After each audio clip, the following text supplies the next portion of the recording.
Hi everyone, this is Norman Kochnick here for Eyes on Cricket with my name Norman Kochnick. I'm joined once again by Mohsen Sheikh. And what are you wearing as a top today? I've got Toombul Cricket Club's top on today. The what? Toombul? Turnbull. Oh, okay. Yeah, so we've had our low grades finals today. Right. So our fourth and fifth grade have qualified for grand final, Right. and other grades didn't make it. So yeah, mixed results for the club. Right. I mean, if you're going to be brutally honest, just up front, do you think that let's call it the grade cricket situation in, say, Brisbane or let's say Queensland is lower considerably than the one in Sydney? I wouldn't say considerably lower, but yeah, standard in Sydney is probably a bit better. Sorry? Yeah, standard in Sydney is definitely better than. Yeah, that's what I meant. Yeah, I mean, yeah. Sydney is probably the leading competition, both for men's and women's cricket in Australia by far. Yeah. And pound for pound by the number of Australian players or even state players. Yeah, I would say so. Yeah. All right, we're here today to talk about what is going to be the third test between Pakistan and Australia. And having listened to both Baba Azam's Urdu media conference, as much as I can understand, and it's funny how much they do speak in English, and you can get a drift of what's going on. And of course, Pat Cummins, his so-called media conference, it seems like nothing's really changed too much on either side. Even the pitch has been quoted as being similar. But I'll get your take on that, Moses, in a minute. But it sounds like the same old. But surprisingly, I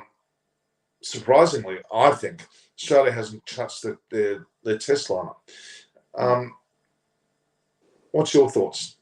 Look, I'll start with the pitch. A lot of talk about the curators coming in from ICC Academy or ex-MCG curator coming in and helping local staff to prepare the pitch. It looks a little bit of tinge of grass on it, but historically, Lahore has been the pitch which is considered as one of the highest percentage of draw rates. So give you a stat, it probably sits at about 55% of test matches played here are draw. Whereas if you look at the last couple of years worth of first class games, in this time of the year, it has produced results. The reason being is the weather in this time of the year, it's a little bit, it's going towards summer, but it's not as hot. The ground is... So it's heading towards summer, you're saying? Towards summer, yeah. So it's winter is about to finish. So it's like spring season, right in the middle of spring season. The ground condition is really good, but there's a lot of barren practice pitches on the ground. Both sides of the ground, there's strips of practice strips that Pakistan and Australia have used, and square itself is quite hard. The word out there is it's got a bit more life than what you saw in Rawalpindi and Karachi. When I say life, it means it's got a little bit more pace in the pitch. So you know how Karachi and Rawalpindi were really slow turners. It did turn, but it was really slow turn, and the pace of the pitch was very manageable or handled well by the batters. So with having a little bit more life, it should not drop dead on day 3, day 4. It still should turn. It still should have a decent carry off the pitch. So I'm expecting, still two spin is going to play a big role. But I was hoping that the Aussies would go with Bolland, but they've decided to go with the same 11. Whereas in Pakistan, I'm expecting Zahid Mahmood as a leg spinner to make his debut. He's a 33-year-old leg spinner. He's an How old is he? 33. Okay. So he's an experience around the circuit, similar to left arm spinner who's been around for a little while, and he knows how to get wickets.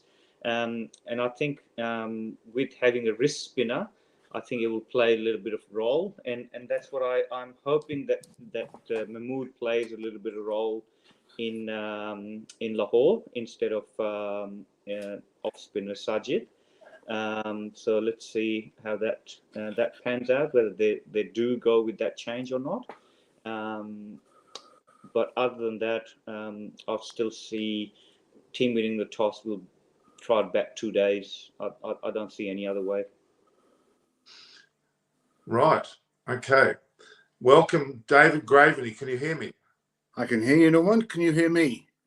It's very, very loud and clear.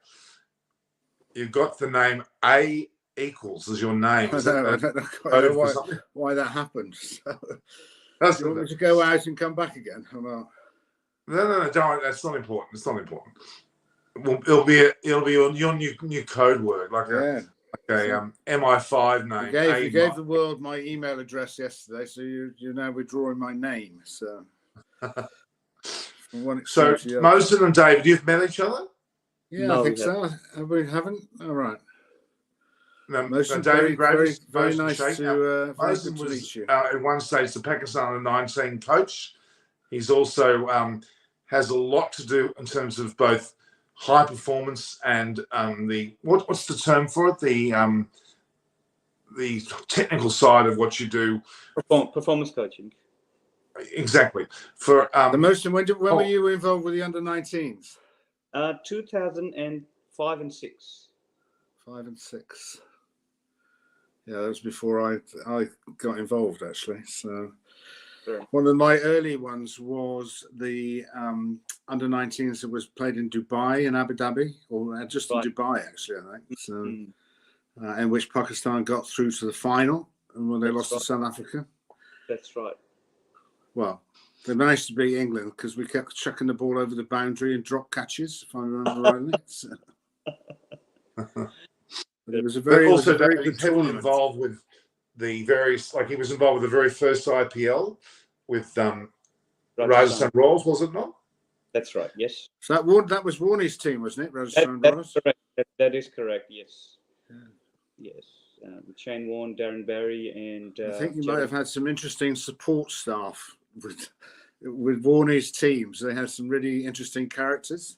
Absolutely. I think the vetting was done whether they could play poker or not. So we actually saw one of the nights in Warney's room, and he was playing the poker competition when we had a bit of break. And he was a proper player.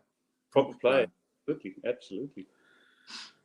And as well as that, the Sydney Sixers, the Sydney Thunder, in the New South Wales system, also the Queensland system, involved with great cricket in Queensland, is very close to the Pakistan players as well as a number of the Australian players, like the likes of Usman Khawaja, Marnus Labuschagne. So Mohsen has got an incredible breadth of knowledge across a whole range of teams and very intimate knowledge, very close. He's talking regularly to both teams, which might be like the Mohsen. You wouldn't know that in my domestic career in the UK, where I played for 23 years, I think it was. That I played the same team as Sadiq Mohammed and Zahir Abbas.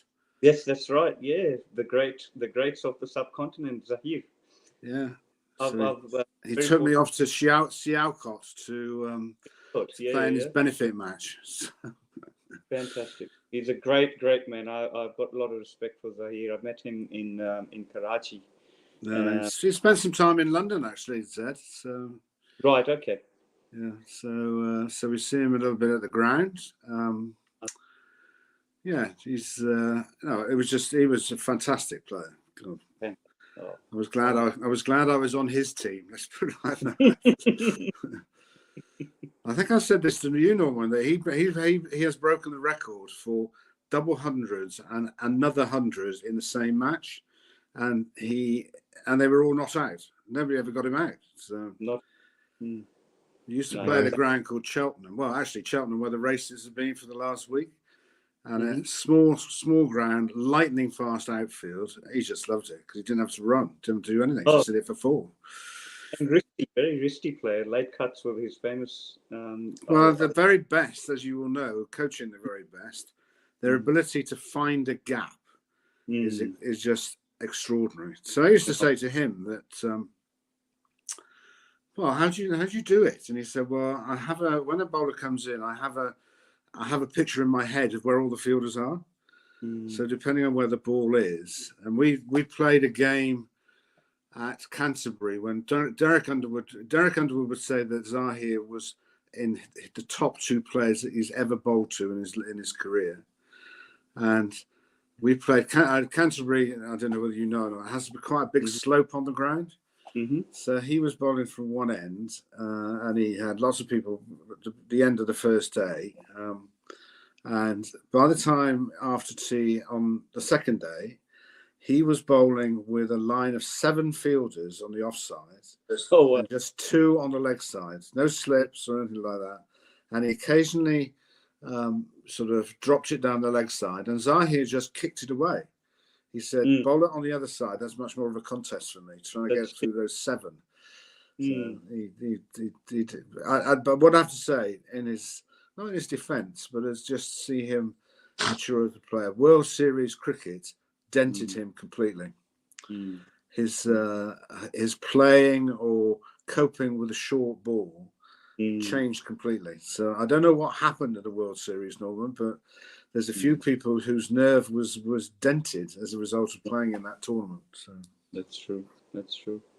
And his records in against spin, against Indian dominated spin attack at home or India was just phenomenal. I think the pace did him in Australia, but even then he was his ability, as what you said, to find gaps and whatnot. If you watch his tapes and whatnot, it's just, I can watch it over and over again. Well, if you remember, he broke onto the scene in the early 70s when Pakistan toured as this bespectacled, quite thin guy, not particularly athletic, and he got a double 100 at Edgbaston, and followed up with another one somewhere else, I think.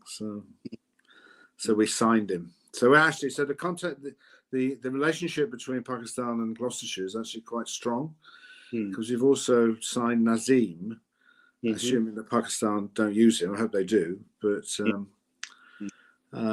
So he's going to be opening our bowl, and he sounds I spoke to him on the phone, such as technology these days. He was speaking to me from a car in Lahore, and it was as if he was standing next to me virtually. So, but he's looking forward to playing in this country, which will be a great learning experience for him, just to play on different wickets more than anything else.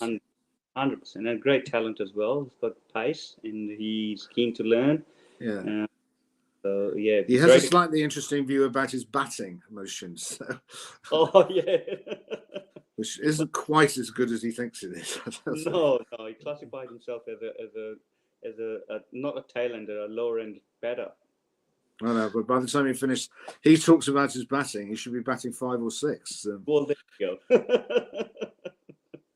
Now, Paul Newman's a regular on our show as a commentary, and he's saying that he wouldn't be surprised that there's another draw here, which would be not the way we'd like to have this finish. We need to have a result in this match. Well, I do like the way that the sides have come out, certainly Australia have come out and just named the same team.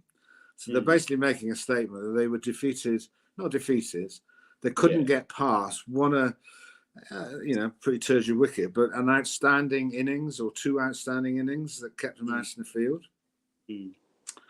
So I can selectors of old, I think particularly in England, would have chopped the team because they would have said, well, if you can't bowl them out in 2 days, let's get another good group of bowlers. But that is so far away from what actually happened. They didn't bowl badly. It's just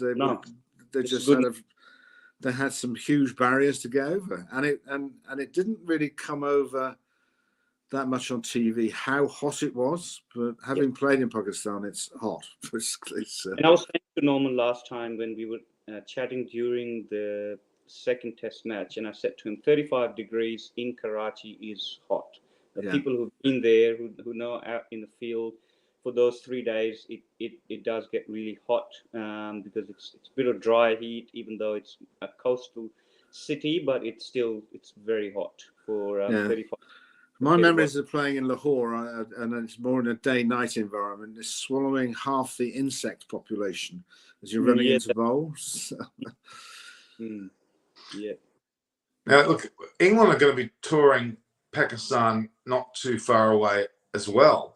And they're going to have a pretty tough time of it, I think, England, when they go there, because Pakistan, this really, they, as what Baba Azam said today in his press conference, he said, this is our home turf, especially Lahore. This is really their backyard. This is the ground out of all the grounds where they really feel at ease on more than any other, which is an interesting comment. Well, I think Norman, they're as a group of batsmen, and I sat next to Zai. We had an old players reunion last summer, and he was very disappointed in general with the quality of Test match batting.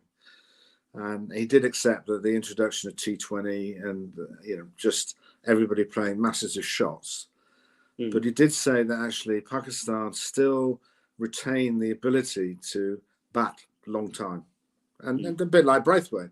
There's lots of articles in the UK today, bemoaning, this sort of turgid Test match. But that's what Test match cricket was about.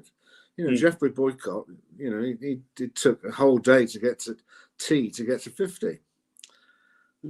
So that's right. I think it's it'll be interesting. I still think England will win that. Actually, Norman.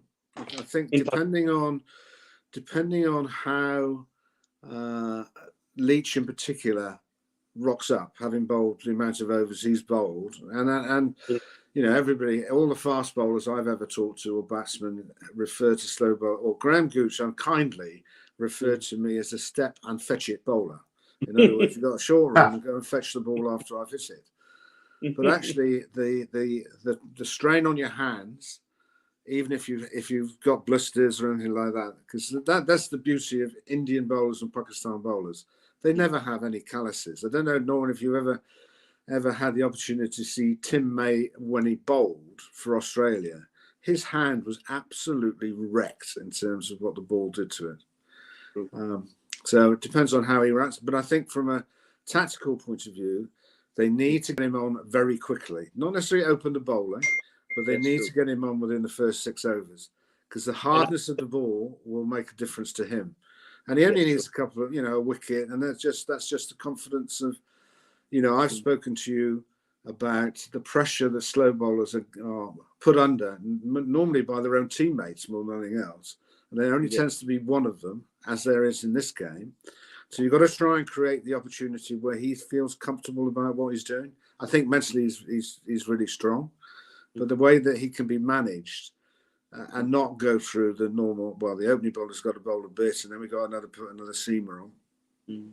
The West Indies will know that this guy is the main threat, and there'll be. I think there's a few twists and turns to go in that Test match. Actually, so.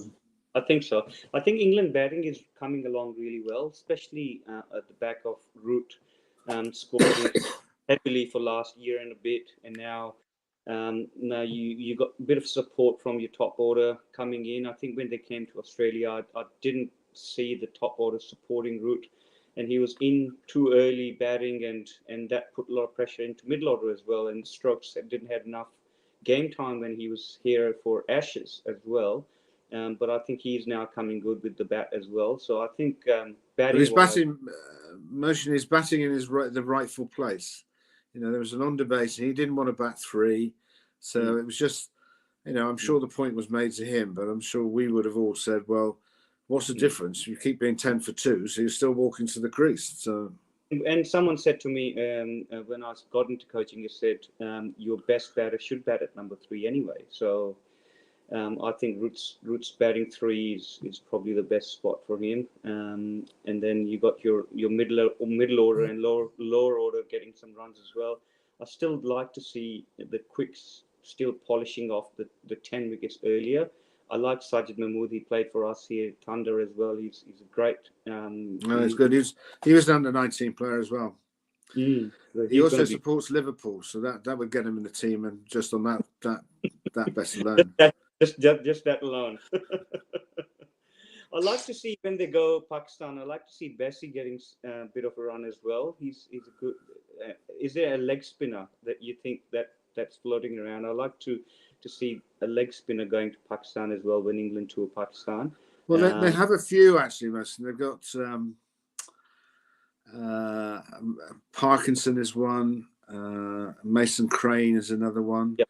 The problem is that they just don't bowl enough in domestic cricket. So and you that's what suddenly have to bowl on a responsive wicket against some of the best players in the world. And leg spin is the hardest thing to bowl. So, and I just generally think that the way people play spin now, and if they're just starting off, they just won't let them settle. They'll just get stuck into them straight away. So, yep. But I've got a point. I've got a question for you. Now the spin, like I'm in the analysis field, I look at a lot of the traditional spin where a lot of 80s and 90s spinner, even Warney, he would spin a lot hard into the air and he spin hard. Whereas nowadays with T20 and one-day cricket fluxing, there's a lot of spinners actually bowling into the pitch. They're more flatter, and that's where batters are finding it easy. They're not giving it that traditional flight and allowing the ball to spin. They're bowling into high 90s, high to mid 90s. Whereas if you look at the older footage, a lot of tapes where 80s and 90s spinner will be bowling at high to mid 80s, where the ball is turning a lot. Whereas now they're bowling flatter and faster and into the pitch a lot. What are your thoughts? Well, T20 is. I never thought that spinners would be, obliterated out of the park. But there is definitely a tendency not to let the ball be in the air for too long. To try and hit the top half of the bat, or go the other way, try and bowl Yorkers. So it's not that easy. But there's no doubt that if you've got a decent leg spinner and you're chasing a target, and you've got guys coming in from middle order, lower middle order bowlers, a leg spinner is priceless because those guys can't. And I do believe. Your knowledge is probably better than mine. I think people struggle to pick the white ball in terms of where the seam is. So I agree with you. I think it's a variation of deliveries, and it is a game of poker. You've got to. I keep talking to young spinners and say, look, just don't get to the end of your mark and just bowl a ball. Just think there's a TV screen down the other end, which is the batsman's in it. Something will change when he's trying to hit it over the top. Either his feet will move, either his back goes a bit higher. You've just got to look at all these features, which will dictate to you what type of delivery to bowl. But when I practiced against Zahir, I think I said this to Norman, I didn't bowl too much out of him because he used to. I think that English players are frightened about using their feet, and what they think is using their feet is just one step. I can remember talking to Ian Chappell at the SCG, and he sort of marked an area which was virtually 1/3 of the pitch. Say, this is my territory. This is where I bat in, and I think that's again, I have the same sort of discussions with young batsmen about them trying to change the length that a slow bowler bowls, because if they are a static target, that just makes it so much easier for the slow bowler. So to be able to come down the wicket and know what you're doing. So coming down the wicket doesn't mean you're going to try and hit it over the side screen. Kick it away. Just create a thought in the bowler's head that actually he's going to spend more time looking at you, what you're doing, as opposed to just getting into a rhythm of just getting in the same area. But it is a change of pace. I definitely think that, but there is a tendency, excuse me, in England to just bowl it into the pitch, which I think if you're not making it spin, you can just play as like a medium pacer, basically. Exactly right. And it's interesting, as you said, backing it up with what Kesey was saying on commentary as well, that in England a lot of the season actually goes by where spinners are not in play for a longer period of time. I remember one year when I was with New South Wales and Mason Crane played for us. He made his debut for us in New South Wales cricket, and he was working with McGill quite a bit, and he was working on and what McGill was saying about not a slow bowler, you're a spin bowler. So you got to spin the ball rather than bowling slow, because then you're not really serving. It's quite a derogatory comment, that isn't it, Motion, to call somebody a slow bowler. One, you're not bowling at the right speed, and two, you're not spinning it. So So all the young bowlers that I speak to, I'd say, and spin the ball first. We'll teach you accuracy after that. But unless you spin the ball or are a threat to take wickets, you'll just keep going around the park. So. You got to be able to beat the bat from inside or the outside of it. Otherwise, they're just gonna play you as a slow medium pacer and who's not doing anything. Now these days, these guys practice a lot against the bowling machine where the ball is not doing much. So if you're not spinning one way or the other, the guy you're not challenged. And no. I was a left arm spinner, pretty average, as Norman will tell you from my record. But I would say that actually, excuse me, two of the most Just quickly interrupt here. There's a lot of commentary on the side about the reselection of Mitchell Swepson being the leg spinner and the desire to have bowled Agar in this Test match, or even more so bringing Boland or even a Marsh in, because the fact is Australia have not changed their lineup at all. No, I've seen that. And I find that a little bit surprising, considering they didn't penetrate in that second innings. They did the first innings. That was more of a Stark Cummins effort, really.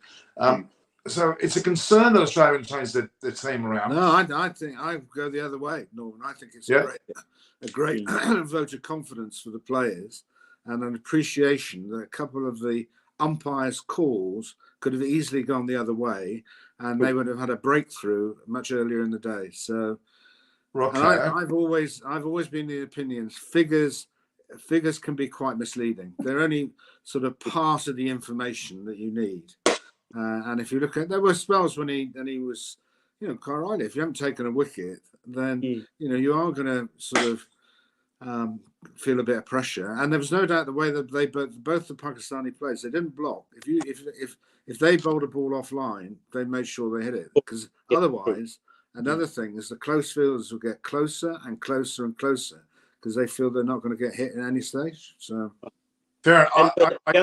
I'm just basically echoing what we're getting on the commentary there from the side, which is quite a common set of commentary. The other factor is that I think both Pat Cummins and a number of other people have talked about the way in which Babar Azam, some outrageous percentage of his 400 balls that he faced were off the middle of the bat.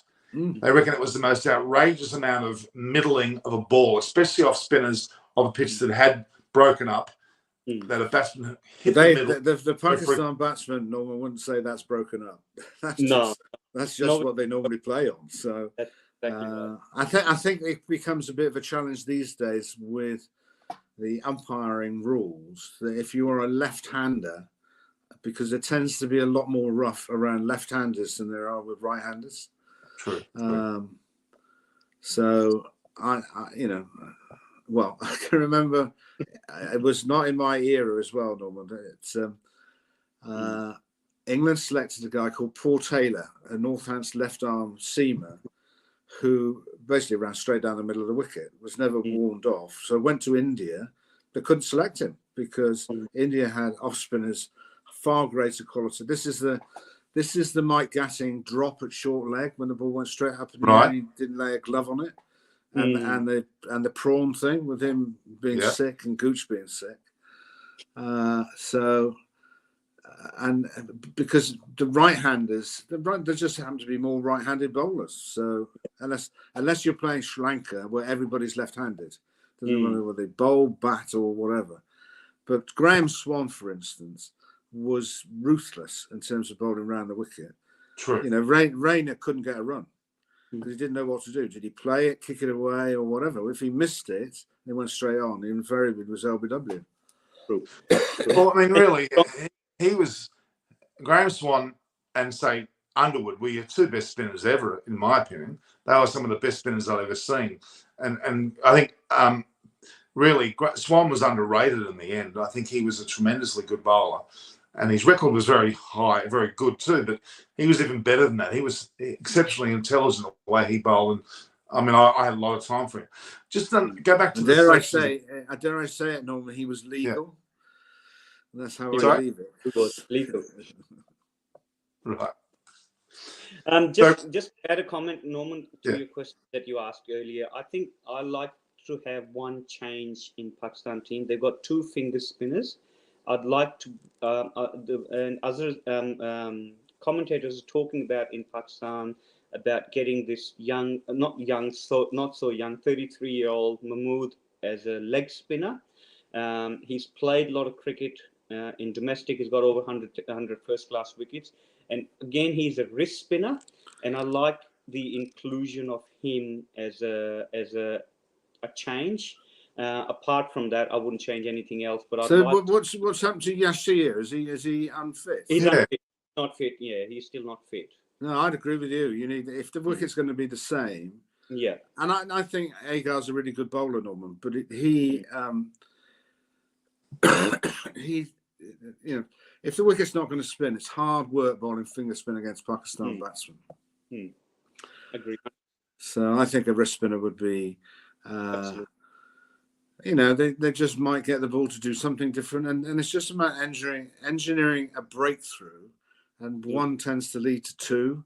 So you know, I think Swepson didn't get the best of luck either by, you know, half chances going down, umpires' calls, everything like that. So I know it looked pretty ugly, his bowling figures, but he bowled a bit better than that, I would say. True. I agree. I think his first test match, he did not bowl as bad as the numbers would reflect, but I think as mentioned, few chances here or there. All of a sudden, he's got one or two. He would have taken 5 for. But I think in Lahore, where draw rate is 55%, which is quite high considering modern day test matches, where Pakistan haven't played test matches in Lahore for a number of years now, but it still has one of the highest percentage of draw test matches. What's the weather like, Mushin, in Lahore at this time? Yeah, weather is just going into spring. So as you know, it's not going to be as hot as Karachi. So the footage that you might saw when guys went for a hit in Gymkhana for golf, it was still a little bit foggy in the morning, but then it clears out to be a beautiful day. No, it's yeah. So you've got the situation where Australia hasn't changed this side, Pakistan with the one possible change you were saying, Moses. The other aspect of this game, which is intriguing to me, is it is a decider. It's not, I mean, even though people are talking about another draw occurring, I think this time both teams will be a lot more potent in the way they're going to play this. I think there's going to be intensity, and there's if a winner comes out, that winner will be effectively the head of the World Test Championship. Well, that's a key thing, because, sorry to interrupt, that's a very crucial point you raised, Norman, because look, winner here has got a lot of stakes to go in towards the World Test Championship, because if Pakistan takes the win here, they sit comfortable, because then they've got England and New Zealand to face, whereas Australia will go to Sri Lanka and India. So there's obviously a couple of tough test series coming through. So win here will go a long way. And plus Pakistan will play less test matches. So win percentage here is higher for Pakistan. So it's about 6% for Pakistan, whereas Australia will take 4%. So the percentage count for Pakistan has got more stakes. So they'll have to play to go for win, whereas Australia play, obviously they've got a lesser percentage of win they take out of the game, but they've got Sri Lanka where I think Australia should win. But India, tour of India is always tough, and Australia haven't won dominantly in India for a long time. So last time any foreign team have done well in India is England, whereas Australia haven't done well in India like for last since I think 2012. So I think this test match, let alone from crowd's perspective, the World Test Championship positioning perspective, is really crucial, and winner takes a lot of percentage points. Can you win the game if you lose the toss? I suppose if the batting has collapsed and the ball starts reversing early, I think that would be a key. Collapse in Karachi is one example. If team collapses, I think it won't be easier to come back in Lahore. Good. Now, just quickly, Pravan, Ivan, and a few other people have been asking about Australian test changes. Garrison's reps and the like. Well, I'm afraid none of that can happen because the team has been selected. So yeah, no. I went on provisos won't happen. quick info before we came on, and they've named the team. They've suggested with the Pakistan team would be the same. Might consider a leg spinner, but probably will stick the same. But I think that's a mistake. If they've got a leg spinner as a terms of variation, then I think they need to play him. So agree 100%. Agree 100%. He's talking about the Dom best school of spinners don't bounce the ball, bowlful tosses. That's a bit nasty. Spin off the bat. Just an outside. I know the team's been selected, but just an outside comment regarding Australian selection. I think Boland would have been quite handy in those conditions. He plays at MCG, which is very abrasive pitch, similar to since the drop-in pitch, as you know, Norman, it's been very flat, and he gets the ball reversing it at MCG, and he gets a lot of wickets bowling in that area. So I don't know. We only know after the Test match whether the Quicks have successfully got 20 wickets or not. Boland would have been an outside selection for me, but now that the Aussie team's selected, that might have been the case if we were talking about the second test going into the third, or no, sorry, first into second. But for these guys, this is their last game on the tour. So why would you rest somebody? Because the next trip they make is on an airplane. So it's not a 5-test match series. They're not staying for the one-dayers. It's just this is a make or break test match. Oh, gosh. It's going to be hugely. It's going to be very intense. I think it's going to be very intense. And that is normally the downside of having compressed series, because once you get into the series, it's very difficult to change the team unless somebody's having a real nightmare. And I don't think that's the case on either side, actually. So no.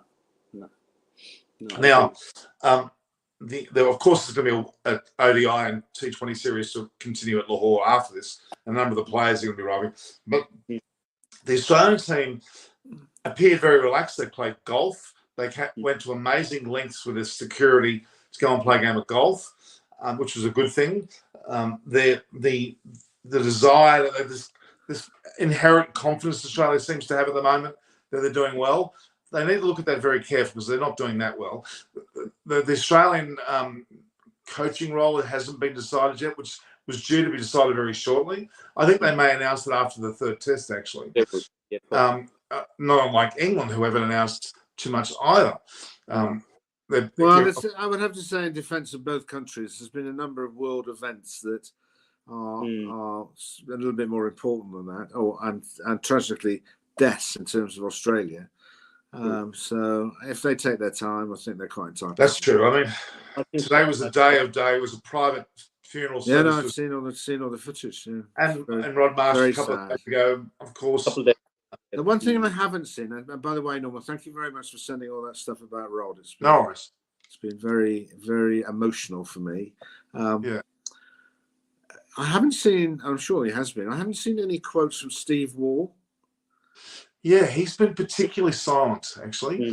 I don't think he had a great relationship with Shane Warne, to be very, very honest. 99 West Indies series, which Shane Warne talks quite passionately about when he got dropped for McGill. Is that the series that Lara got 100 to win? That's what I was going to say. When Lara get hold of, I actually watched that in Lahore. Actually, emotion. So, were you? The England team were practicing for a one-day tournament in Dubai and Sharjah. Yeah, it was just an extraordinary innings. So that's probably, and also the Kolkata Test match. If you remember, Warney and talking to Warney as well. Warney was keen not to enforce follow-on because they were tired and exhausted, and Steve Waugh wanted to go for that 17th Test match in a row victory. And then by the time they put Lakshman Dravid partnership, and we all know what happened. I think those couple of decisions that Shane Warne didn't. And he's written in his book as well. If you read that, he was not. Well, there's a few decisions that he wasn't happy with, and it didn't originate from Steve Waugh. He wasn't very happy being in the next room when Ricky Ponting decided to bowl at Edgbaston in 2005. Exactly. So I mean, that's sad, really, because whatever happens on a cricket pitch, dressing room can happen like that. But people have got to rise above that, really. So and that's why I asked you, Norman, that I had. Well, it's been remarkably silent. You're right. I mean, Adam Gilchrist, I'll give him credit because he also didn't get along with Shane Warne at all very well. Did you know that? And he's been very admirable and very, above all that, was very. He attended funerals. He did all the right things. He was very much, showing his respect. Warney was very disparaging about his wicketkeeping, which I think was a little harsh, because you have to take Adam Gilchrist as the whole package, and the whole package is colossal in terms of your ability to win. I mean, Ian Healy's relationship with Shane Warne was immense. They had a great understanding.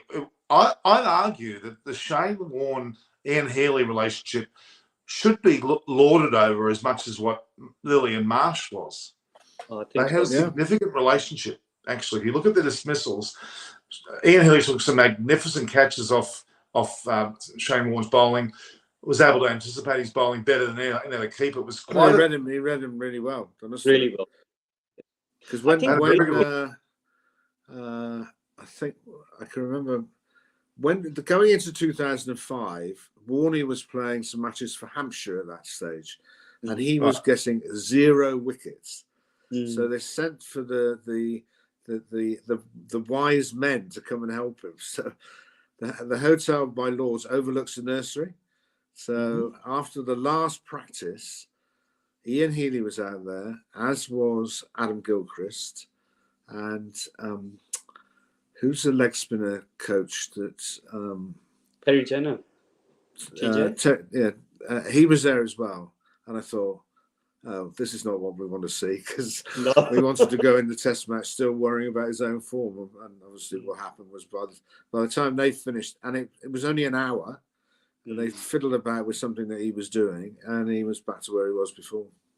Yeah, I've been very fortunate that I've had a lot of in the academy with TJ and listening to him talking to young leg spinners, and he was the great mentor for Shane Warne from a young age as well. So anytime that Warney, he was brilliant. We had a fantastic, because he was the spin sort of presenter for my level 3 coaching, and he came up with, that left arm spinners have a little bit of an angle in terms of if they're bowling around the wicket. He thought the angle should be the other way around. That's in other words, you start from mid off. That's right. So we had a I would have to say, because once Terry has a view, that's it. So, he was very adamant, and he was big on alignments about spinners, how they align themselves up, and where the shoulders pointing down the pitch. That's a huge thing, because I think, for instance, looking at Indian spinners in the age group that I work in, the line on the crease the umpires use for wides, Indian spinners never get any wider than that. So with the rule as it is, if you miss the ball, it doesn't have to spin. You are right in the frame of bowling, of being LBW, sort of, because people will give it out. Whereas if you bowl from sort of in the top corner of the box, you shut yourself off. Then you have to bowl, and then you bowl. Then you just undercut the ball, basically. Exactly right. You're not going to be in line, and you're not going to be open. So and to be fair, Terry and I did agree on that bit, anyways. So. Oh, that's good. He was a hard man to please. No, but I can remember. I can't remember his name.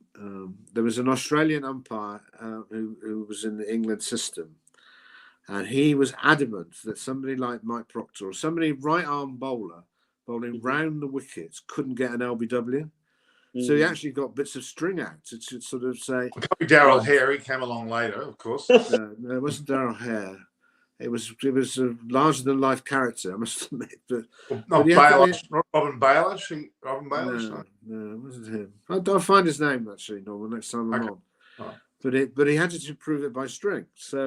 So if you're bowling from right in the top corner, and that's not only just your feet, but where your hand is, it's so wide that actually, if you just play a normal forward defensive, you're never ever going to be in line. So again, this is something. But sitting next to, I've been very lucky to sit next to people who are far more intelligent than me.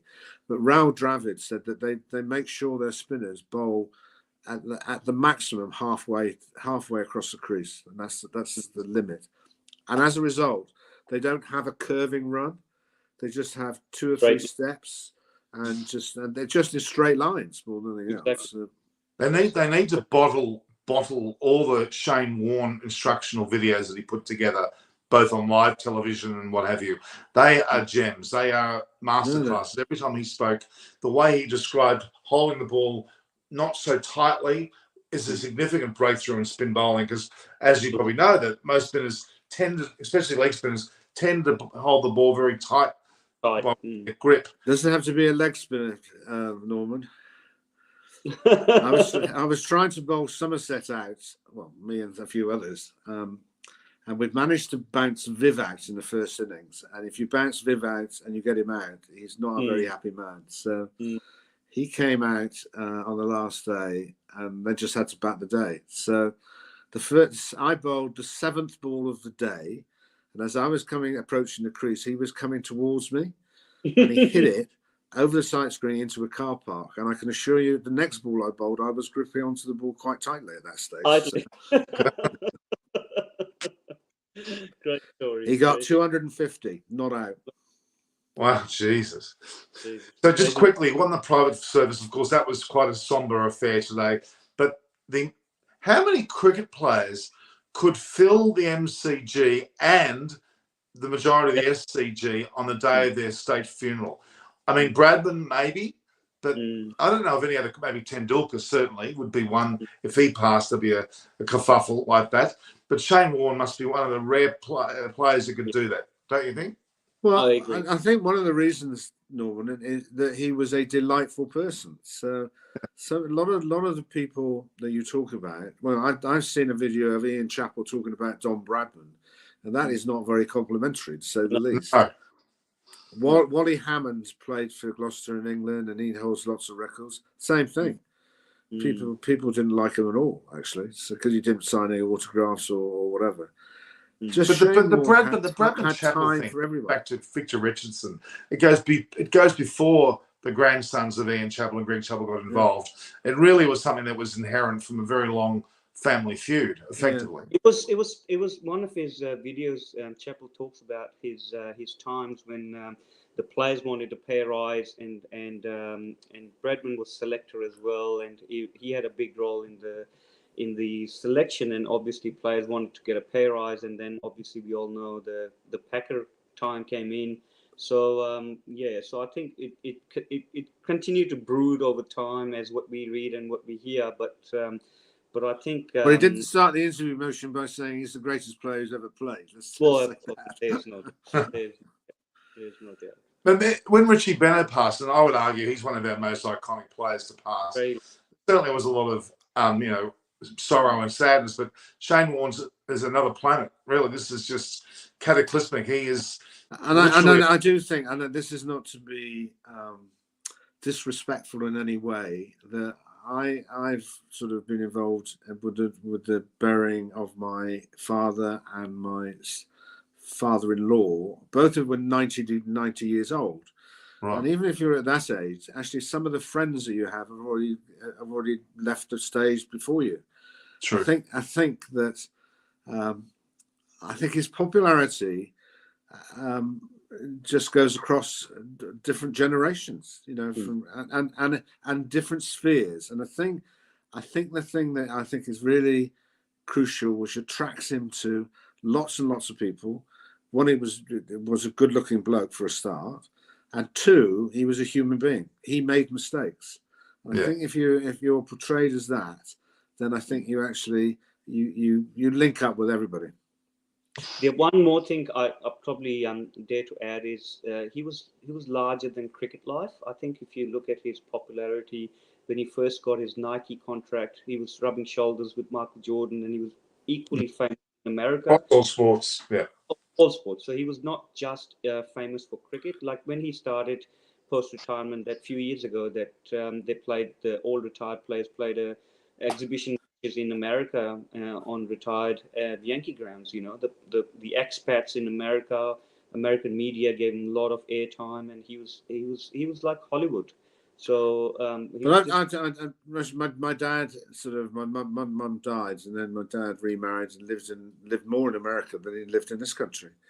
Mm-hmm. And having visited him on a regular basis, you very much get the impression around sport in America, you've got to be number one, otherwise don't bother. And once they realised that he was the best at his sport, then you get people, and it was easy to interview, and they like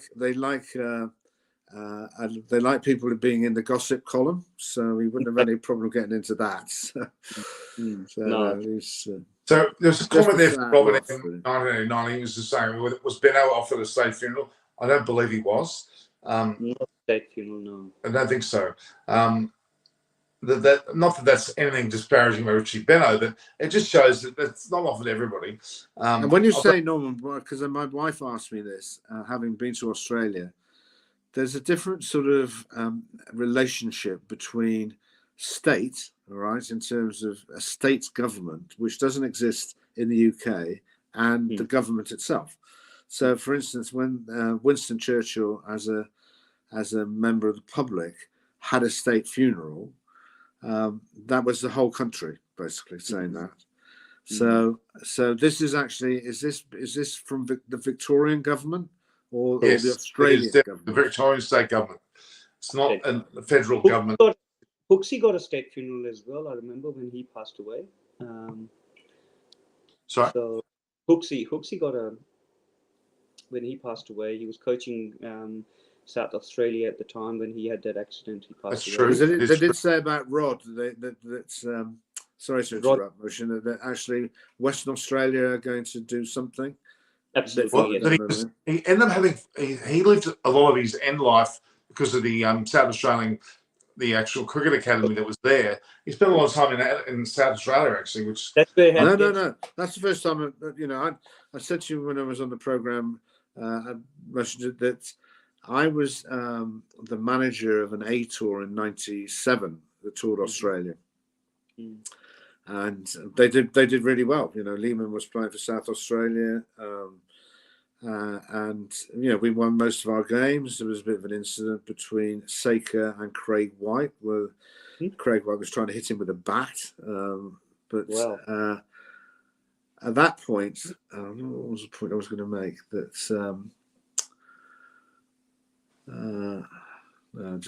this escapes me a little bit. So but that as a tour was just so enlightening, just to see how the states operate.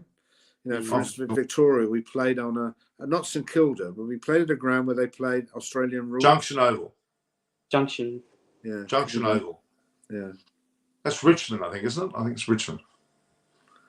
Yeah. Well, it was certainly Australian rule dressing rooms. It wasn't a cricket dressing room, but it was.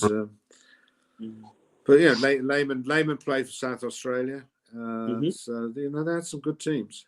That's right, and same with Rod Marsh. If we touch base, sorry, it was the meeting of Rod Marsh. So we played against the academy somewhere obscure in South Australia, and that's the first time I played against him. He nearly decapitated me at Bristol, and by running down the wicket and smashing it straight back at me. But that's the first time I met him and Flipper, Phillips, because they worked together in the academy, and they were just fantastic. Flipper was delighted. Is Flipper still alive or not? Who, sorry?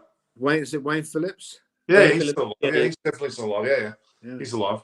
Because they worked very closely together. They took me to, I think it's called the British Hotel, which is a pub in Adelaide, which I think they had seats by the bar that had their names on them, basically. So wow.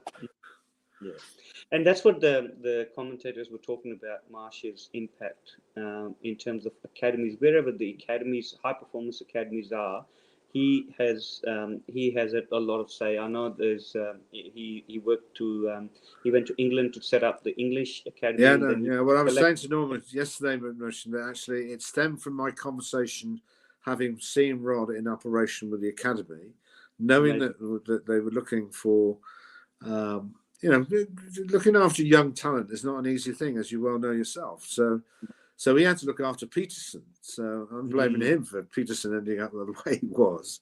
But they toured India. Peterson did really well, as did Chris Reed, the wicketkeeper. Reedy, yeah. And that ended up being a real controversial subject. But there were some people on that tour who didn't pull their weight. And if you don't pull your weight in front of Rod Marsh, you are destined for write-off time. So there's a lot of questions now about other players. When Gene Jones passed, he wasn't off for a state funeral, but he was able to have a memorial at the MCG where his family went around the MCG. And well, mostly I played with him. He played at Durham. He played at Durham with me when I was captain. So he again was just an inspirational man, because it's 30 years. It's just hard to say this. 30 years since Durham became a first-class county. So God knows where the 30 years have gone, but he just made people feel $1 million, and I think that was the same with Shane Warne. Being in an English dressing room, you just feel 12 foot tall whatever you're doing. You know, when you go out to bat, you bowl or whatever. But what I did notice when I watched him play as captain is that actually with his own bowling, he was actually quite defensive. He liked to not spread him out on the boundary, but he didn't suddenly have lots of people around the wicket all the time. Yeah, he was always talking about, like I was lucky enough with working with him 2 years in Rajasthan. He was always talking about attacking with defense as well. So he would have his attacking. He used to say that his boundary men are his attacking, because he would always invite, as you know, guys to go and try and hit him out of the park, and he would get those wickets. We would get those wickets. So he was always talking about attacking with defense as well. So, which, if you look at some of his test wickets, he would always have a sweeper out on leg side for those guys who want to play big shots against him, and he wasn't afraid to have a long on back as well to let the guys go and see if they can clear the guy and play with a lot of batters' ego. Well, it's actually a bit of a throwback to a different era, because when I first started, off spinners bowling to right-handed batsmen, if you didn't have a deep mid wicket, they thought it was an insult, and they just hit the first ball straight out there. That's it. But the way that he set up his offside field was really, really interesting in terms of working out angles, because he'd have the short third man quite close, the square cover not all the way back to the boundary, but you know, you could take a single to him, and the extra cover was close, and the mid-off was deep. But actually, if you looked at the angles, you could easily get yourself run out if you think you were hitting into the blokes who were a bit deeper. Absolutely. So it was a very clever way of setting the field up. I agree. But it's like any other bowler. You want to get into your spell. I know you're talking about the best bowler there's ever been, but he's still a human being. He still doesn't want to bowl 4-4 and then, you know, sort of, he wants to bowl some maidens. So yeah. Now, the naming of the Southern Stand being the SK Warne Stand, I think it's in the same ilk as when they have MA Noble Stand, for example. Right. I think that's the intention, to make it. It has more stature, honestly, to call it. And I get why they've used the full initialing of his name as a part of the name. It's quite traditional that way. And there's also a plain Warne Stand at Hampshire, not quite as big, but there's one already that's been around for years. No, there has, yeah. Well, there's a few interesting people have been named. I thought that was intriguing. How I actually I was grasping at that stage when I saw that in Hampshire. Hey, they've got a Shane Warne Stand here, but we haven't got one in Australia for him. I thought that was rather interesting at that stage. But we now it's turned out for the biggest and best now. My God, amazing. All right, so we've got an incredible series. I think this, even though there's been 2 draws, I've absolutely loved this series. I love seeing batters bat well with the 5 out of the 6 top Pakistani batsmen. I mean, when was the last time a test team, after 2 tests, had 5 of their top 6 batters get centuries? Can you mention one? I don't remember it. Normally when England toured Pakistan. That's it. Oh, yeah, but then Australia didn't do it. Australia only scored the 1 century.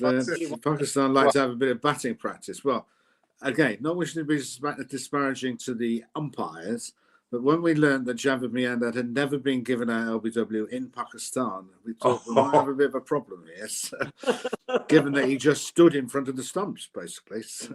But you got to give the umpires being. Well, that's fair enough. But that's playing the conditions. That's playing the conditions. If that means you don't get LBW at home, well, they'll tend to work out a way of getting you out. Simple. If you look at a lot and then they bring in Shaku Rana, and off it went after that. So. I never forget the time that Javed Miandad and Dennis Lilly came to blows almost, and I think actually it was it Miandad who swung the bat at Lilly, or vice versa. Right, that's when he got in. Was that in the metal bat era? Yes. That's right. Yeah. Classic times. I love that. Really love that. But you got to say, umpiring has been really good, and they're both Pakistani umpires have been good. Both test. No. I was being very cynical with notions. No, I get it. But the ability to have TV and the ability for the batsman to refer if it was, I think the decisions have been, well, it just shows with those umpires' referral or umpires' call how close it can be, and actually they were the right decisions, really. So. I agree. I think, as you said, Norman, this series has been an old school classic Test cricket. From a lot of your viewers' perspective, it's been played on dead pitches and whatnot, but we haven't seen a lot of Test matches in recent days have gone the distance of full 5 days and towards the end of it as well. A lot of Tests been finishing in 3 days, 4 days window, where one skill has dominated, whether it be a spin or a quick pace bowling has dominated. But this Test match, bat has dominated a lot. But I think it has been last Test match due to bad batting of Pakistan first innings. It became really interesting right till the end. Even though when Babar got out, you would still think the result was going to go Australia's way, and a couple of drop chances and whatnot didn't come. Australia they've all just come back from playing T20 cricket, so right. And I think they're now in the rhythm of playing Test match cricket, and I think it's a really historic match, Norman, or series, to prove to the rest of the world that it is actually no less safe going to Pakistan than it is anywhere else in the world. Exactly. Well, I wish that New Zealand and England didn't cancel their series, but now I hope that they go and play full series. Well, I said to Norman, obviously this is the first time you and I have been on together. I was very critical of that decision, particularly that Pakistan had bailed out England coming in during the lockdown series, and that's not just me saying. There's a lot of people within the game in this country who thought that was without explanation. If there was an explanation, explain. Exactly. Just don't pull the plug for no apparent reason. So. No. And I think, guys, I'm going to have to come off now. Norman, give us all right, David. Thank you very much. The link. We'll see you during the series. You're most welcome. It's been a pleasure to meet you. It's absolute my pleasure. It's been great. Norman's been talking about you quite highly, and I was hoping that we cross paths some stage. I'll try and get your details from Norman, and I'll drop you an email. No, that'd be good. Let's keep in touch. Absolutely. It should get you more involved with Pakistan and even Australia, David. Right. Well, yeah. Pakistan has always been a favourite spot for me, given just because I played with two guys for half of my career. And then I went to Pakistan, and then just the status of an international player in Pakistan is just off the radar, basically. So. And we played against the actual current team. So the guy that I went to from Gloucestershire was a batsman, and so Zed's playing in his benefit 11 against Pakistan, and Abdul Qadir is bowling to my English colleague, and he must have been out about 9 times, and Zed was saying to the umpire, "Don't give him out. Don't give him out. He's flown a long way to come to play in this match," until Abdul Qadir knocked his stumps out, and that was the end of it. So. Nice. And Javed Miandad, that's the first time I'd seen it, reverse swept me 6 times out of 6 from sort of short third man to over mid-off. Nice. At which point Zed walked off the pitch. He said, "I can't have this happening." So he just let Wasim Barry captain the team instead. Nice. Before you go, David, I wanted to add that I had an interview today with Stephen O'Keefe, of course, who played for Australia not that long ago.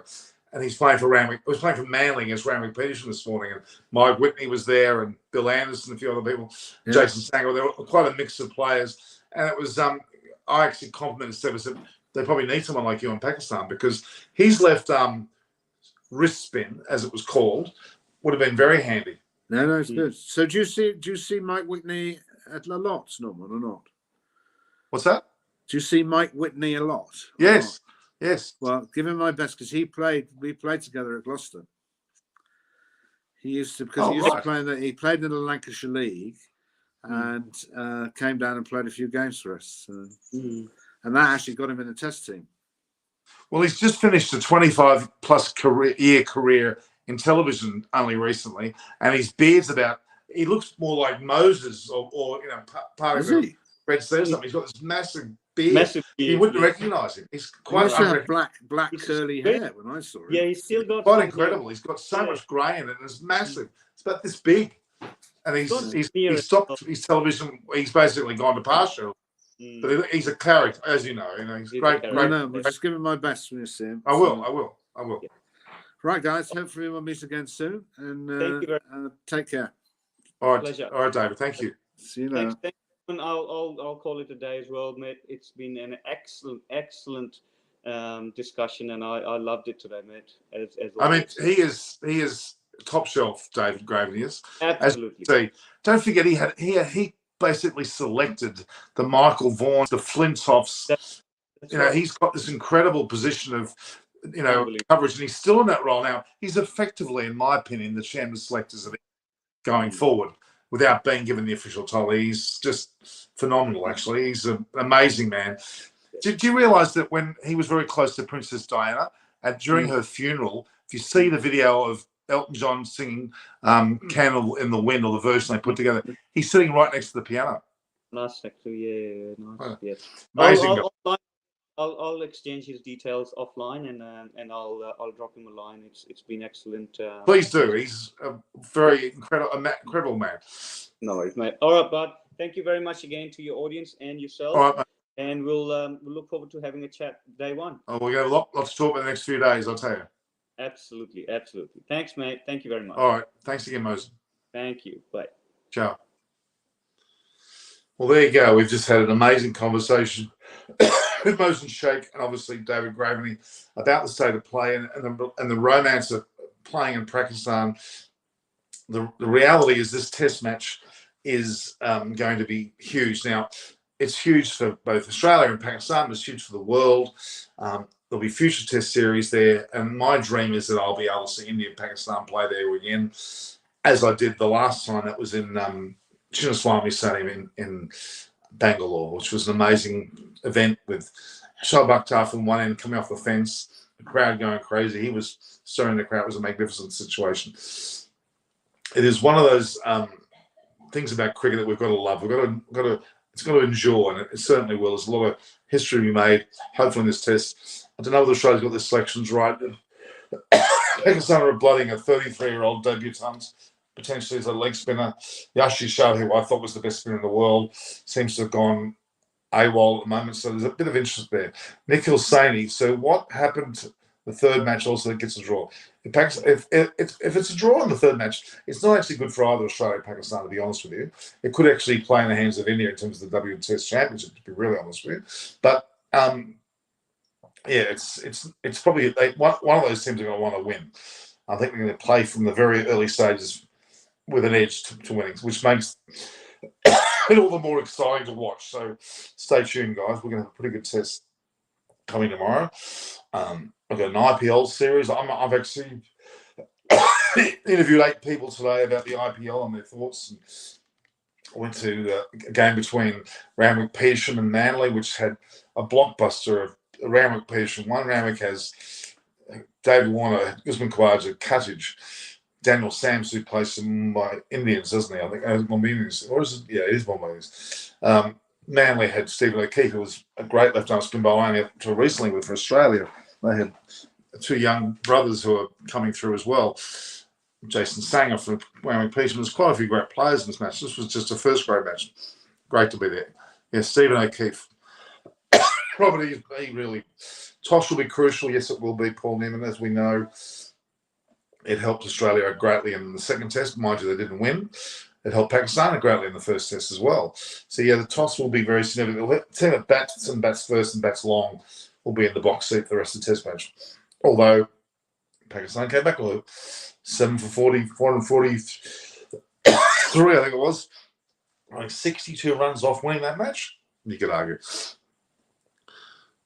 O'Keefe should be in Pakistan. I totally agree. He ripped the ball, took wickets, was very, very explosive. Is an amazing bowler, really. But things got in front of him and he didn't end up playing.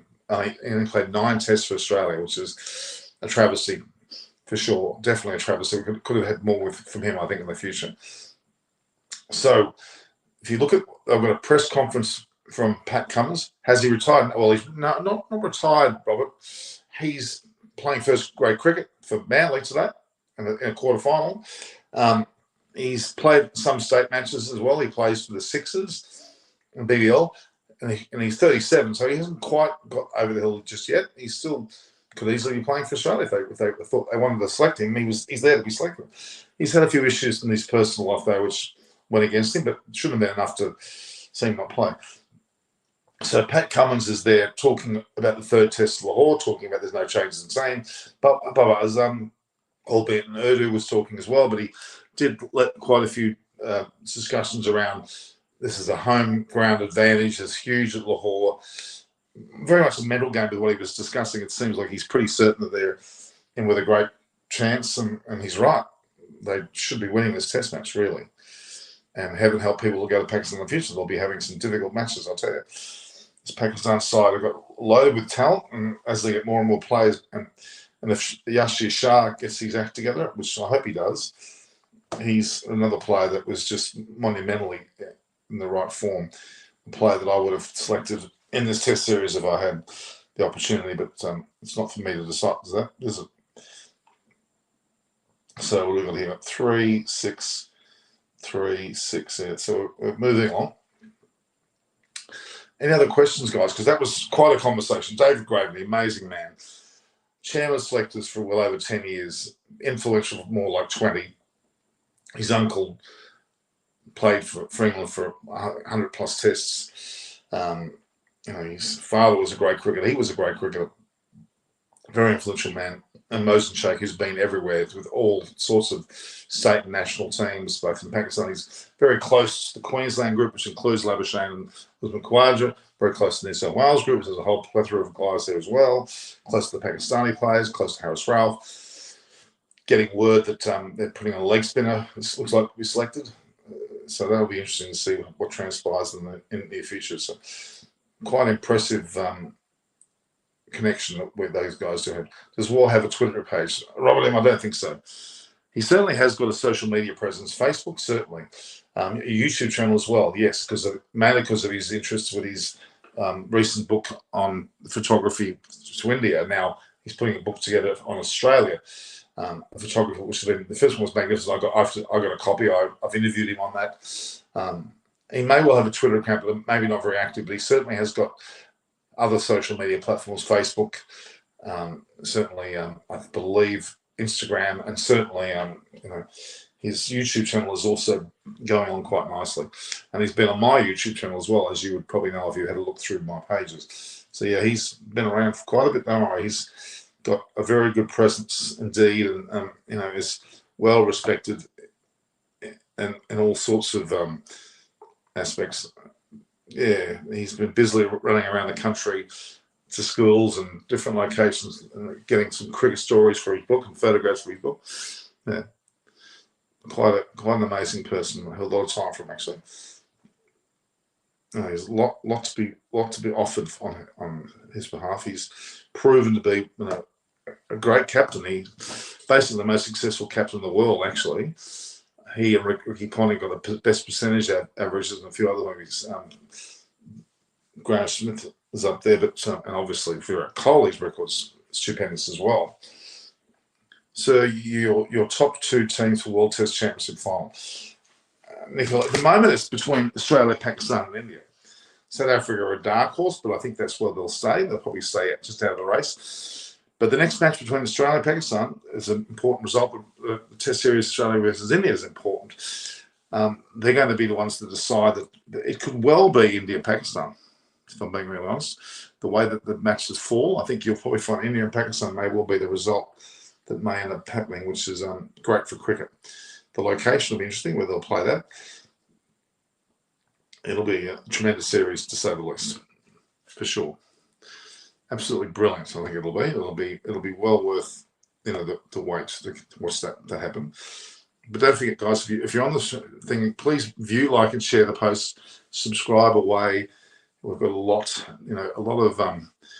of background there to talk about, and there's a lot going on that's very, very interesting indeed. Very, very interesting. Very, very interesting. Duplicate. There we are. It's a young Norman Kochnick here. There's a photo of me. I should just on his iPhone. We'll get that going on my iPhone. Oh, it's gone there. Oops, hello. I didn't want to go there. Okay, sorry, guys. We lost me overnight. It's in the photographs on my phone. Yeah, so they're my World Test Championship finalists. I think it'll be probably India versus Pakistan, with Australia obviously in the limelight there too. Pakistan, somewhat of a how can I describe it? They're on the outer a little bit. Not Pakistan, sorry, South Africa. India, Pakistan are likely two that I would say would be the best opportunities to be a part of it. That's my thoughts. No doubt at all. Any other questions, guys? Because we again, toss will be vital tonight. The toss will be at Paramount. Australia win the toss. It'll be great for them, even better for Pakistan if they win. No changes to the Australian side. On leg speed going into the Pakistan side, debutant at 33, which makes him an unknown quantity that Australia hasn't seen, which they can't do a lot of homework on him. That could be quite a clever move, actually. Very clever move indeed, in fact, to have someone come in there like that to be a part of that, for sure. Yes, quite a lot to digest. Yeah, Dad played cricket against Ian Healy in his junior days, did he? Oh, there you go. Ian Healy's been a bit around my age. He's a very good keeper. And he's obviously had an impact on his niece, Alyssa Healy, who's the keeper for Australia. And his dad, Greg, her dad, Greg, was a pretty good player in his own right, and the other brother there. Yeah, it's very interesting backgrounds of people, for sure. Yeah, but the era of Shane Warne was amazing, and people around him. You had like the Haydens, the Gilchrists, the Glenn McGraths, the Pontings, an amazing team actually, really. Even Steve Watt on stage and others of that time. Alan Border even played in his era. Great players. And then, of course, the Australian team was 74, early 70s, with Lily Thompson, Marsh, Walker, Chappells, incredible teams. Doug Walters as well there. So it was quite an incredible era for cricket. So they're the eras that you remember. Aussies will win the Women's World Cup well. At the moment, that's another discussion altogether. Australia are 5-0. 5-0, so they've had a great series so far. South Africa have done pretty well as well. They're probably going to stay second. With third, if West Indies keep their nose clean, they can still keep themselves in the top four. With the fourth position being fought out between India, but looking like England's picked up a bit of momentum. England and New Zealand being the three sides that they're going to fight out the fourth spot, and with Pakistan, looks like they'll be last. And Bangladesh very admirably have had their win, almost with the West Indies, have shown that their worth, considering they were not even in the top 8 countries. Now they're around the 6th, 7th position. Yeah, the tribute that Lily did for Marsh was magnificent. The discussion that Adam Gilchrist did was also great. For Rod Marsh, that is. For Shane Warne to an extent as well. I mean, we get to see the magnitude of Shane Warne's completely packed out MCG and SCG when they had their tribute on the 30th of March, which is only, 10 days away. I think Smith will have a big game this match. Steve Smith, long overdue for a big match, as is Virat Kohli. They've followed similar paths of going downhill a little bit. And Steve Smith, I'm more thinking it's Usman Khawaja that'll be the important factor in this batting lineup, to be honest. I think he's more likely to be the man that can really prove something. He's, to me, the best batsman at the moment in Australia, and should be considered that way, and should have a regular spot for himself now and not have to fight for it. Marcus Harris is nowhere near his league. Marcus Harris played 14 Test matches and didn't score a century as an opener. Unforgivable. Gabba is also going to be packed there opening up against two. I haven't heard about that. I only heard of the SCG and MCG. Still averages over 60. Yeah, averages are important, yes, but I think his current form's not good. We talked about a little bit. Himanshu Rahela's been asking about Josh Inglis as a long-term opener in ODI formats like Gilchrist. I think he could well be. He's still a bit inexperienced, but certainly is a position to do so. Yeah, I would agree with that for sure. Let's have a look here. We've got the live full preview. I'll turn that on now. Visibility on. Add to playlist. These are some little routine things I'm going to do while we're talking. There we are. And this will take forever to save. Anyway, good night, Paul Newman. We'll talk to each other tomorrow. Undoubtedly, we'll be on the next program. Probably not pre-show. We'll wait and see what the pre-show. We'll definitely post day one. Start with Troy Packers on third test with reverse swing. Well, he's got to be more consistent. I think he'll have a big game tomorrow. I think as an Alex Garrett, he certainly has been. He's warmed a bit to the position. His keeping's been okay, and his batting's been a lot better. Yeah, he'll play an important role, certainly. Absolutely, certainly. But I still think he's not the long-term answer. That's my thoughts. He and Pat Cummins, even though they're doing admirably well, they're not long-term plans, in my thing. Pakistan is rightly the winner. Tomorrow, well, there's no reason why Pakistan can't win. They're in the box seat. It's home ground advantage. They can win the toss, bat first, score all at once. It's going to make it extremely difficult for Australia to get back in. Thought the Aussies were great, though. Yeah, they have been great. What about Hazelwood? Hazelwood's probably fit. He's played golf with the guys only the last few days, and he's not playing well. They've decided to keep the team as well. But, well, that's an interesting decision. I think they needed one or two changes. Agar should have been given a Guernsey, and I think there was quite a few that needed to be looked at quite seriously, if I'm being honest. Anyway, we'll wait and see how they all go. We'll wait and see, won't we? We've got 1, 3, 6, 7, 3, 6, 7, 8. 1, 2, 3, 4, 5, 6, 7, 8. 1, 2, 3, 4, 5, 6, 7, 8. Okay. All right. Well, Hazelwood is playing more T20 play. I do wonder about the selection of Hazelwood out the start again. I do wonder about that. What seems to be stopping Ben McDermott to find a place else in a position with he's a BBL dominant player. Test wise, well, maybe you should go ahead of Travis Head and wait and see.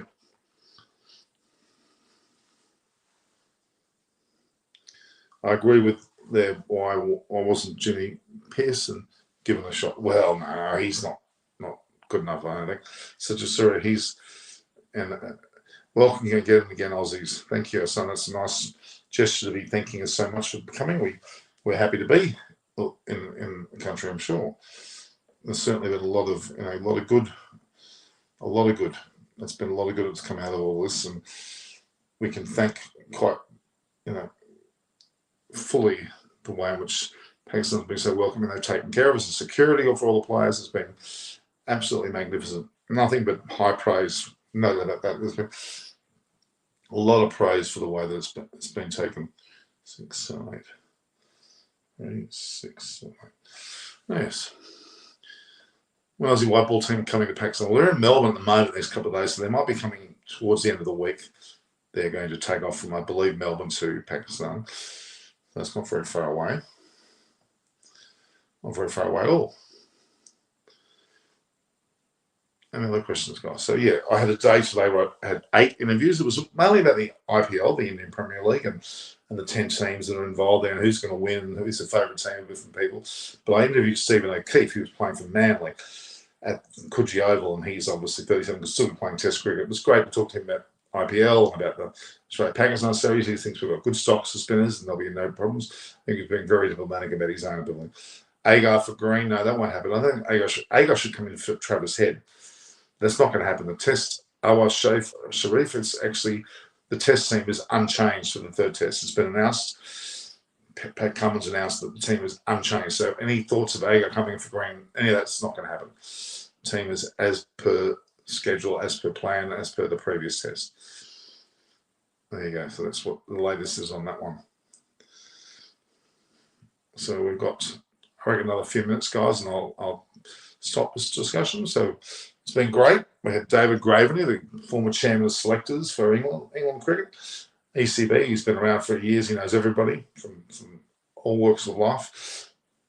And Motion Sheikh, who's actually based in Brisbane, and for the Turnbull Club, has lots to do with the Sydney Sixers and Sydney Thunder in New South Wales, has lots to do with Queensland cricket as well. Has had a lot to do with Australian cricket, a lot to do with Pakistani cricket. He's been very popular around the world. He knows personally a lot of people like Usman Khawaja and Abhishek alike, and can talk to them quite closely, but then also can talk a lot to the Pakistan players, like Harris Graf and the like. So there you go. O'Keefe is 5 years older than me. He's 37. Yeah. Cummins is excited with Greeny. Yeah, well, Cameron Green has played well. He's batted well, he's bowled well, he's fielded well. He's the right dynamic, really, to play for Australia. And he's proven a great success that he is. And it's all well and truly in 3, 6, 7. It's quite normal. 3, 6, 7. There you go. Keeps quite classy. Great guy, actually, and I think he, just quietly should be selected, but hasn't been. So that's what the story is on him. Not good, but still a great player. A lot of positives, a lot of superlatives there to be discussed around his play. Very much indeed. Urdu poetry tier. It's lovely. Okay. Be interesting to see what Vaughan thinks of the Pakistan series. Well, he's at the moment, he's been at the funeral of Shane Warne this morning. He's been in Australia. He flew back to Australia for that. The private funeral, that is. The state funeral on the 30th will be a bigger occasion. A lot of performers like Ed Sheeran and Coldplay and even Elton John. They'll be playing it maybe from a distance, probably on satellite. I mean, who wins the toss will win the game. I think that's a fair call. I think that Pakistan will win the toss, but that's just an absolute stab in the dark. We don't know, do we? You guys are doing an immense work. Haven't seen anyone interacting with everyone on such a platforms. Keep going, guys. You guys are unbelievable. Thank you, Satish Surya. I really appreciate that comment. That means a lot to me. I do pride myself in making sure I answer as many questions as I can, as you all know.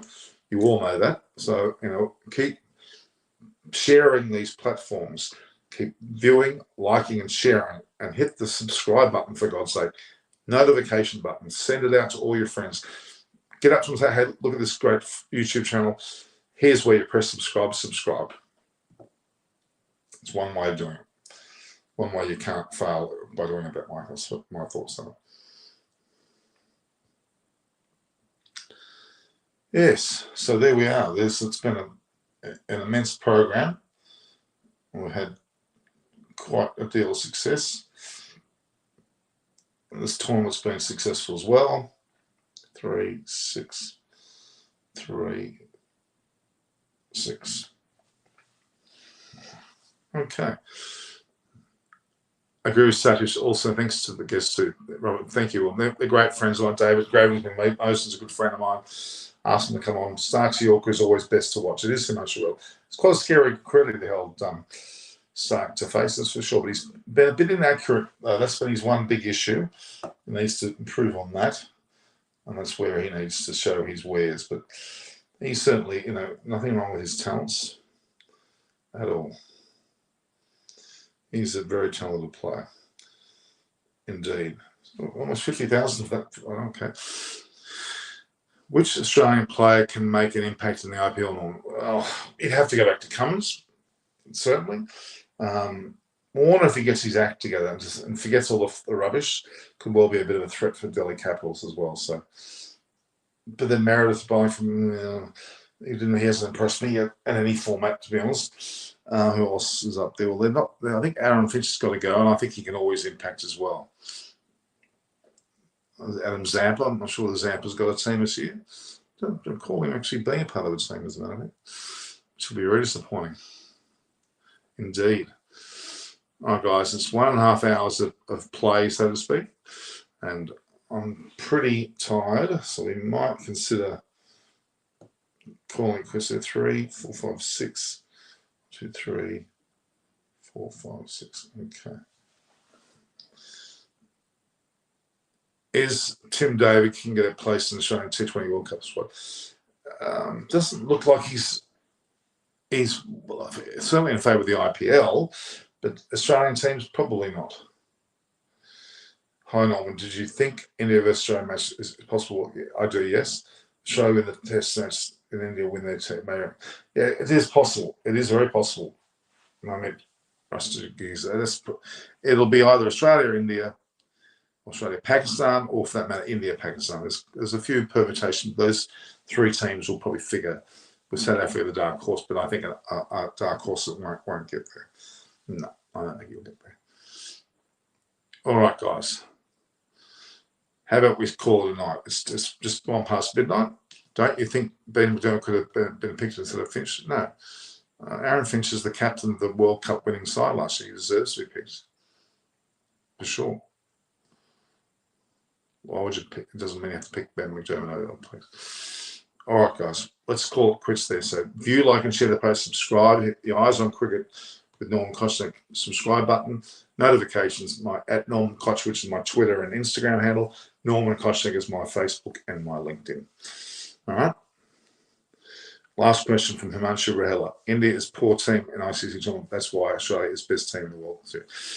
Well, we'll wait and see on that one. All right, guys. Take care.